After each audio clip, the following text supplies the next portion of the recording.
Ladies and gentlemen, the US and China have recently tried to ease their trade dispute.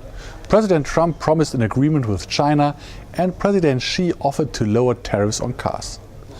But the trade conflict between the US and China will not vanish into thin air, even if both sides are likely to avoid a trade war in the end.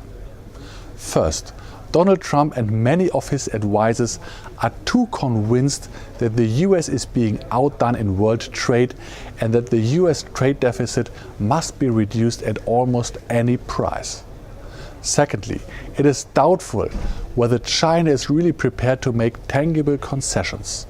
Finally, effective protection of intellectual property of foreign companies and easier access to the Chinese market, the main demands of Trump, is prevented by the Chinese government's efforts to significantly increase its political influence on companies, including foreign companies.